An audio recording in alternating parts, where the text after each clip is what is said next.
when interest rates go up, whether they go up 500 basis points or not, I don't know, those deals will die. But we're going to refinance them, so they're not going to die. And that's why it's so important to have no prepayment penalties. No prepayment penalties.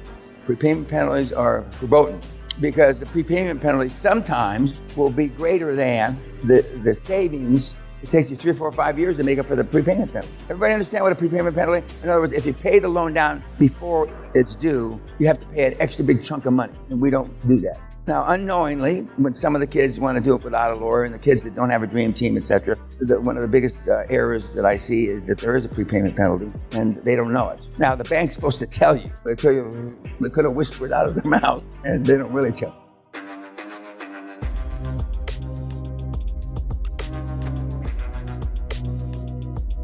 And we've had people do deals, and that's how I got the Great Western or Bow Valley USA deal from our CFO sitting next to a guy in first class decades ago. And he said something to the effect, we're having trouble selling the coal division, but everybody wants the oil division. He was the head of M&A for one of the big investment banks who shouldn't have been flapping his lips. That's why I don't believe in Chinese walls. There are no secrets. So Charlie, it wasn't a nonstop. He landed in Denver and they were coming out to Los Angeles. And he got off the plane and called me and I said, come on back. And so then we bid for the entire Bow Valley USA. But it was sitting in first class. This was at the beginning of the miles stuff. I know last time I looked, we had 6 million miles in one of them and 9 million miles in another one. And then they started to, the miles dissipated or went away after some period of time and when some of the airlines merged. But we still have a whole bunch. And now I know when you buy things, I think I know. When you buy some with American Express, you get miles. But anyway, so a lot of the kids upgrade with the miles to go someplace. But dressing like this, and the lady, whatever the equivalent thereof for a gal, you only may have one time to make a first impression. When they see you, and then you open your mouth. Most of you, when you open your mouth, you're dead. But assuming that you get better when you open your mouth, you have to be aware and turning over rocks and kissing frogs every minute of the day, 24/7, 365. But it made me I recall fondly that we were able to get the Bow Valley deal. And then, of course, they were Canadians. And that made it even nicer because Canadians are civilized. And we obviously weren't. We're going to talk about goals this morning and how you set them. And I had this vision, and I could see it as clearly as I see Leanne sitting in front of me, that we were going to have a grand estate. I thought we were going to have 2 tennis courts. I thought we were going to have a moat. We were going to be on an island. We are on an island, but I thought we were going to be on an island like in a James Bond movie. We looked at some of those estates. If it's got a moat, it's got problems. Water, leakage. Nobody talks about that. But when they built them 500, 600, 700, 800 years ago, it didn't have that kind of problem. But after water seepage for 500 years, they do. And even though the Soul Girl is 550 years old, they don't have those kind of problems. I saw the kids running around the estate with nannies and governesses, and I saw all that before it happened. I didn't see the golf course. And then 17 months later, I'm here. And I have a number of goals based on affirmations. I have affirmations to support those. And I say my goals and prayers every night. Now, some people, because almost all my mentees meditate in one form or another. I don't. I mean, almost all. And some of them intellectuals, and unfortunately I have a few intellectual mentees that are up there actually, that say that my praying every night is tantamount to meditating. I think that's horseshit, because they need to have me do what they do vis-a-vis meditating. But this course isn't about meditating. We're not going to talk about it other than I just said the word 4 or 5 times. But I do affirmations and prayers every night. And I pray for the meatheads. And I've been calling you meatheads a long, long time. And I call you, in some cases, affectionately meatheads. And a lot of cases, not affectionately meatheads. Because you act like you've got meat for brains instead of brain for brains. That's why I call you. Just as I call most of you snowflakes, because you melt under pressure and you get stressed. When you go out there, and this is my segue into goals, you're going to give them stress. You're going to give them strokes. You're going to give them heart attacks. And if you're not doing the program. And then you just pray that they don't die from it. And I've been accused of murder before because I've given heart attacks. But if asking and demanding, and not asking like you've been taught, demanding what you should be getting, if that gives them a fucking stroke, then fuck them. And we haven't been asked yet, although I think I mentioned it the very first day, how soon is too soon to follow up? I used to say 3 days, and I call 3 hours later. You must have misunderstood. I said 3 hours. I didn't say 3 days.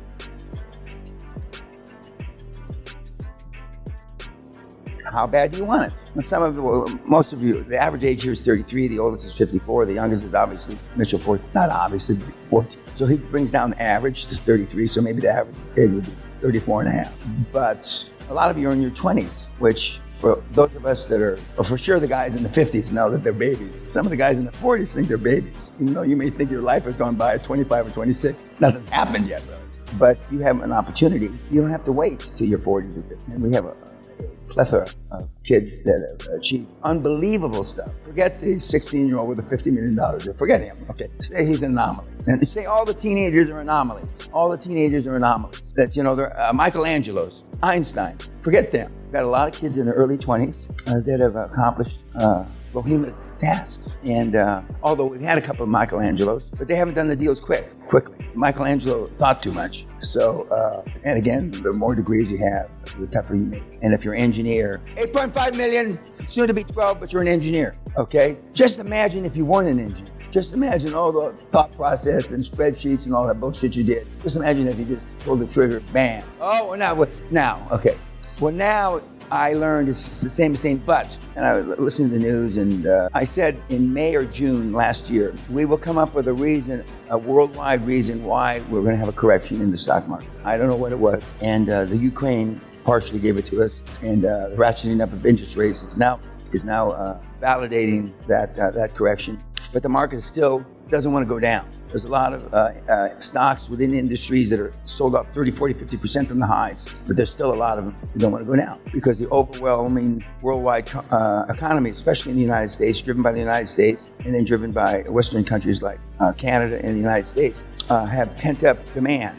And they know interest rates 3 or 4 years from now could be 5% higher. And that's going to eliminate a lot of business because deals that are marginally acceptable today at the interest rates that prevail now will not be marginally acceptable in 3, 4, 5 years when interest rates are up 500 points, 5%. They won't. So people are trying to get the money out now. There'll be less lending at 5% higher. There'll be a lot of everything at 5% higher. So that's what's driving a lot of demand right now. They're trying to get the money out on the street now while the interest rates are still very low. And even though interest rates are up 50, as they call it in the business, 50 bips in the last few weeks, that's nothing. That's nothing. And again, this program worked when interest rates were 15, 16, 17, 18%. And again, in candor, looking back, most of my billionaires were made. There's a dichotomy there. How, when interest rates were 15, 16, 17%, did this QLA program produce? Is this a comment?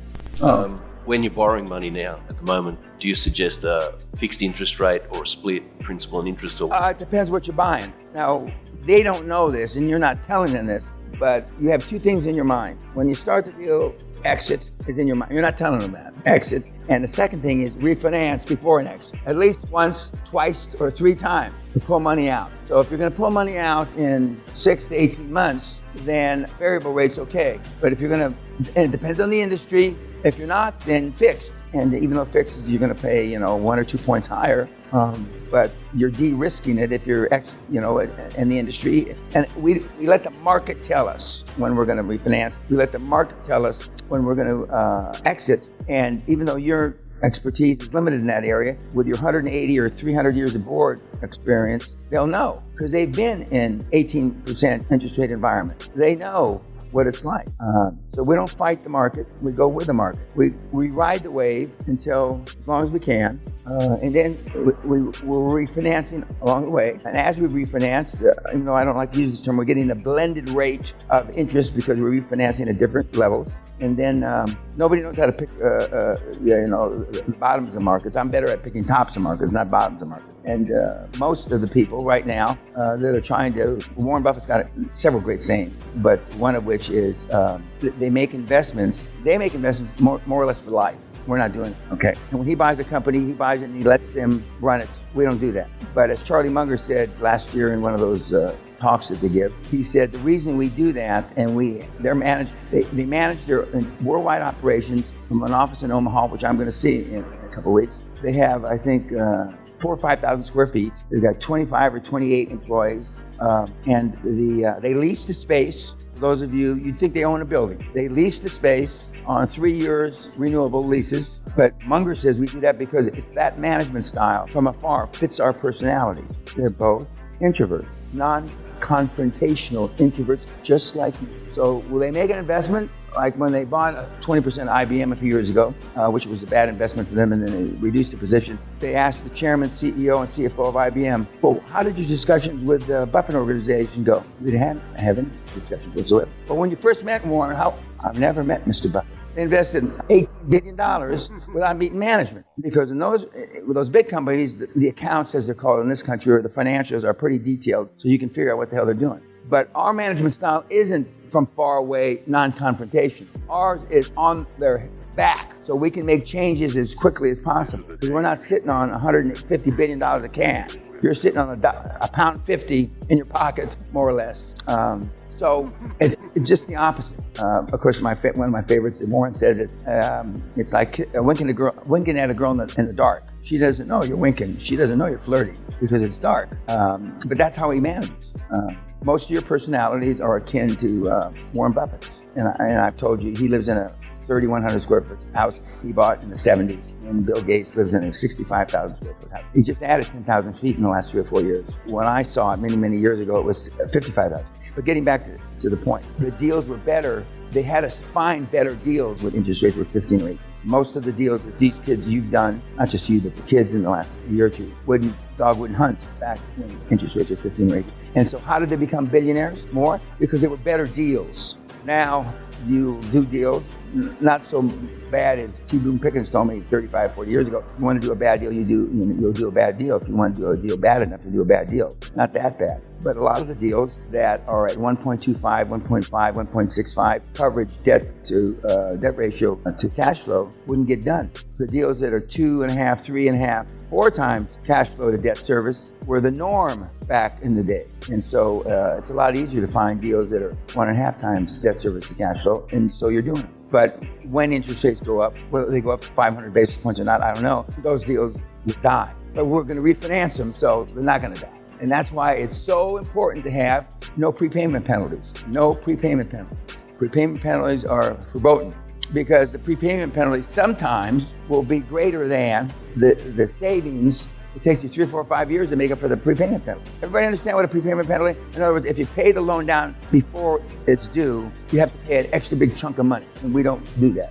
Now, unknowingly, when some of the kids want to do it without a lawyer, and the kids that don't have a dream team, etc., one of the biggest errors that I see is that there is a prepayment penalty, and they don't know it. Now, the bank's supposed to tell you. They tell you, they could have whispered it out of their mouth, and they don't really tell you. So there's 4 or 5 slides we're going to go through right now, but if people aren't laughing about your goals, they're not high enough. If they're not literally, if they're not, almost upchucking, they're not high. I say I have 3 regrets. 1, I'm a combat trained Army officer who never led me into combat. 1, 2, I told my mom the day before she died, Mom, you're not fucking sick. Stop bitching. I actually said like a cunt, okay? She's dead the next morning. I'd like to have that one back. But the third one is I didn't set my goals high. I didn't set the little kid, with his 2 little pistols from the hood. I thought $2 billion was a lot of money. I said that I wanted a $2 billion company, which coincidentally, as I told you the story yesterday, was Zapata. And coincidentally, that Zapata company was Bush Jews family oil company. Because the Thomas Maguire, the kid that's running the fastest growing company in North America right now, he wants a $10 trillion. That's 10 times bigger than the biggest business on the planet. We've got $3 or $4 trillion company. And he's already second guessed that wasn't high enough instead of whatever your goals are. So when tonight's homework is goals, and I'm going to show you how to do it. We're going to go through the process. Keep that in mind. Keep that in mind. And when one of you that sat next to Kanye West coming here, which probably you would have never sat next to if you hadn't decided to fly first class to come to this event, the odds of you ever meeting him are probably fairly remote. And as a couple of you have said in your private time with me, why would somebody like this talk to me? Okay? And of course, that speaks volumes about your past, your socioeconomic milieu, your lack of self-confidence, your lack of self-esteem, et cetera, et cetera. But crazy things happen, and I mentioned 4, 5, 6 things, special things that have happened to me. They call me on New Year's Eve, I get this, they give me $9 and $12 million to take the business off their hands. I fly around in a G2, G3 back in those days. It's a different world. It's a different world. It's not unless you take the first step. Then it's not a different world. It's It's a different world when you take the first step. And then it's almost like you're stepping downhill, and then you don't want to run, but it's so downhill, you start running. And great things, not good things, great things happen to people that ask. And if you don't ask, you don't get. Yes, sir, in the back. If we do a deal for 1.5 cash to debt ratio and interest rates go up, how does it help us when we refinance? Well, in theory, you're improving the business. I talked about this the last day, but I'm talking about it now because it came up. You don't just buy all this stuff and just let it sit status quo. I mean, that's not a recipe for instant death, but it is a recipe for slow death. You're buying these things and you're reducing, obviously, expenses that shouldn't be there. Most of the time, that's people. Okay, you're increasing marketing. Most of these companies have piss poor marketing programs, if at all. You're giving them an increase. Just one thing, you're increasing their internet presence. A lot of these people don't have much of an internet presence, if at all. This is a slight exaggeration, but some of them keep their money in a cigar box. They don't have a cash register, okay? You're putting in systems, processes, and procedures to make the business more efficient. And you're buying more of the same, so you're reducing the cost because when you're buying for 5 of the businesses, you can buy cheaper than when you're buying for 1 of the businesses. So you're increasing the value.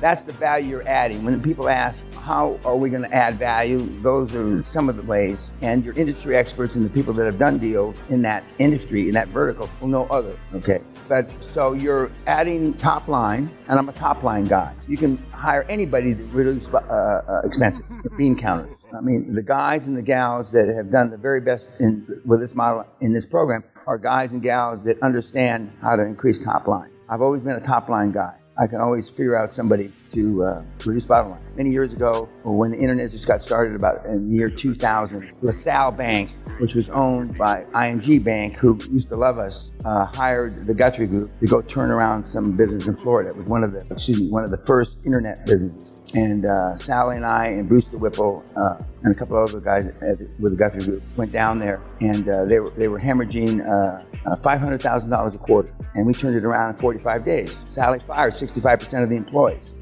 right to the top, the bottom line. And in this case, it was even easier because the founders were all having Ferraris, Lamborghinis, 2 or 3 of each. And so Sally took the DB7, I took I forget which one. Whipple took a Range Rover, no, not the Range Rover. What are those ones that look like tanks? Pardon?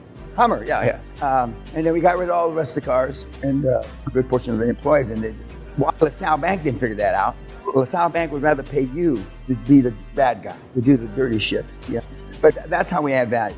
And when we refinance, even if it's for half a point or a point and a half more, unless you've done it wrong, unless you brought the wrong guys onto your dream team, you're going to add to the bottom line, or you're going to add to the bottom line. I don't necessarily look at the bottom line so much. I look at the EBITDA, free cash, free of covenants. You can burn the money in the fireplace. And it just works. And even people that don't know, like our young lady from Australia that Michael and I have been talking about the last day or two, it's easy. It's not rocket science. Like manufacturing, I haven't done too well, and 2 or 3 times I've tried manufacturing, because you got to know what the fuck you're doing. My profit was when we made screws. We got screwed, but we made screws, and the stuff that comes out of the screw that falls on the ground was our profit. That's how tight the fucking thing was. Of course, I didn't understand them the first time but I did it again about 6-7 years later. Well, I think I learned about manufacturing, but I didn't. So, but manufacturing, just like retail, you got to know what you're doing because the margins are thin. And we went, and I'm not saying that healthcare is just run by retards, but it's finite, and it's pretty simple. And that's why I've been telling everybody since Rick Scott, almost 40 years ago, till today, healthcare. Now, when I said that profound statement almost 40 years ago, I didn't know it was going to grow. It was growing at about 12 or 13% a year then. I didn't know it was going to be growing 19, 20% now, not just in America, not just in the UK, worldwide. I didn't know we were going to go from 5 billion people to 7.8 billion people. I didn't know the life expectancy. I didn't know any of those things. I just said, I thought about myself. I know that the older I get, the more I'm going to be concerned with healthcare. And I just thought, generally speaking, the world was going to get richer. And I was right about that, GDP and all. So getting back to the goals, when you work on them, think about that. Don't think about it. I mean, it should be a driving force. And if it doesn't seem ludicrous to you, we're going to give you a definition of what really ludicrous means vis-a-vis goals. Then they're way too low. They're way too low. When I set the goal at $1 trillion, in equity through you guys and the millionaires. That seemed like a far-fetched. And of course, it was far-fetched vis-a-vis time because it took me longer. But you now have the benefit of all those, not the million people, but kind of the information, because the stuff that you're going to get in the thumb drive is state-of-the-art shit. I mean, even when Graham and Leanne came to the seminar, I mean, it's changed dramatically. When Michael came to the seminar, it's changed dramatically. So every class, not every class, but probably 2 or 3 times a year, we find something that works better. And so now, how much better can we make it from 2022? I thought that in 2015. I was wrong, because the kids, you're going to hear a kid today, a German nurse. You're going to hear him one time when he was braggadocious and cocky, and then 6 months later when he's done 5 deals. Okay, now he's really braggadocious and cocky, okay? And he's going to tell you some of the mistakes he made, and he's a healthcare professional. Okay, YouTube, thank you.